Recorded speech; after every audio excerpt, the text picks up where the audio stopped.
The final bounce back and CBILS loan figures are out. Tide Bank to help small businesses build up a credit score, and increase in asset finance usage still points to a sign of growing confidence. All of this in the latest Business Finance Bulletin.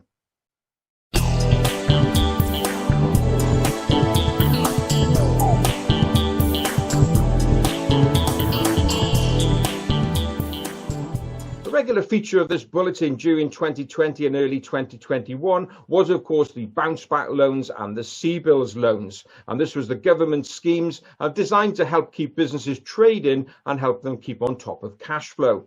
As we know, the schemes finished on the 31st of March, and lenders were given an extra month or two in order to tidy up the paperwork and make sure that all the applications were dealt with and loans distributed. Well, all of that has now been done, and the British Business Bank, who oversaw the scheme, has announced all of the final figures. In total, £79 billion worth of money was distributed across 1.6 million loans. So you can see nearly £80 billion worth of cash was pumped into the economy. This is all money, of course, that has to be paid back, but say it was an important lifeboat for many businesses. So let's take a look at how this breaks down between the two different loans. First of all, the bounce back loans, well, there, £47.4 billion was distributed via 1,560,309 loans. On CBILS, there was £26.4 billion lent across 109,877 loans. So obviously a lot of focus on the bounce back loans, where, of course, the criteria and the ease of application was very much easier than compared to the CBILS loans. Now, I do remember when I first started lending money way back in 1991, when I was with one of the high street banks, a very wise and old bank manager told me at the time when I first started lending that money, Rob, it's very easy to lend money. The difficult part is to get it back. And I think that is going to be very true when we look at the bounce back and the CBILS loan repayments. Already we're hearing that all the banks are gearing up their loan recovery departments in anticipation of a spike in defaults or the inability of businesses to pay back.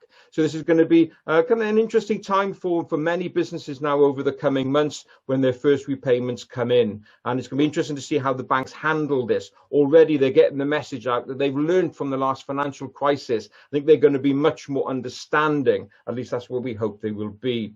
So there we are, the very important chapter closed. So let's see how this develops now over the next couple of months in terms of banks getting this money back.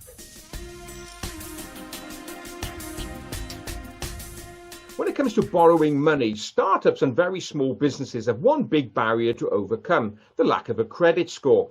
Now, if these businesses are borrowing relatively small amounts of money, and they typically anything below £25,000, the process is very much automated from the lenders. They look at your credit score, and that is the key thing that drives their decision-making process. But say if you have no credit score or a really low one, then you're put at a disadvantage. Well, Tide Bank, the mobile-only bank, has teamed up with Experian, the credit reference agency, and Tide Bank have launched their Credit Builder. And this is all designed to help smaller firms and startups get an early head start in terms of building up a credit score. So how it works, they offer you a reverse microloan. Now, how on earth does it work? Well, every month you pay £23 to Tide Bank.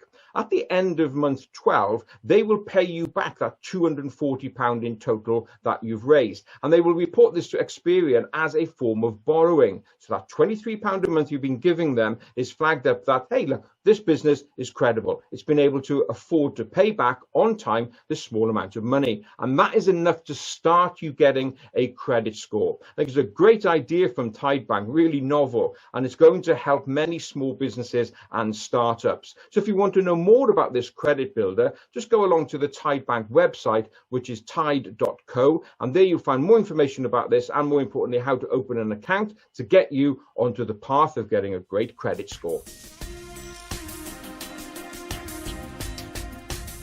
More signals coming out about returning confidence amongst business owners about their prospects and the willingness to reinvest in their business. The latest figures have come out from the Finance and Leasing Association, where its members arrange asset finance facilities such as leasing and HP. They've looked at the volumes of new business done in May 2021, and compared to the same month in 2020, the amount of business written is an increase of 106%. Now, obviously, in May 2020, we were right in the middle of lockdown with limited business activity, so we'd expect to see some sort of increase this year. But an increase of over 100% is a really good positive sign about how confident business owners are feeling about the future.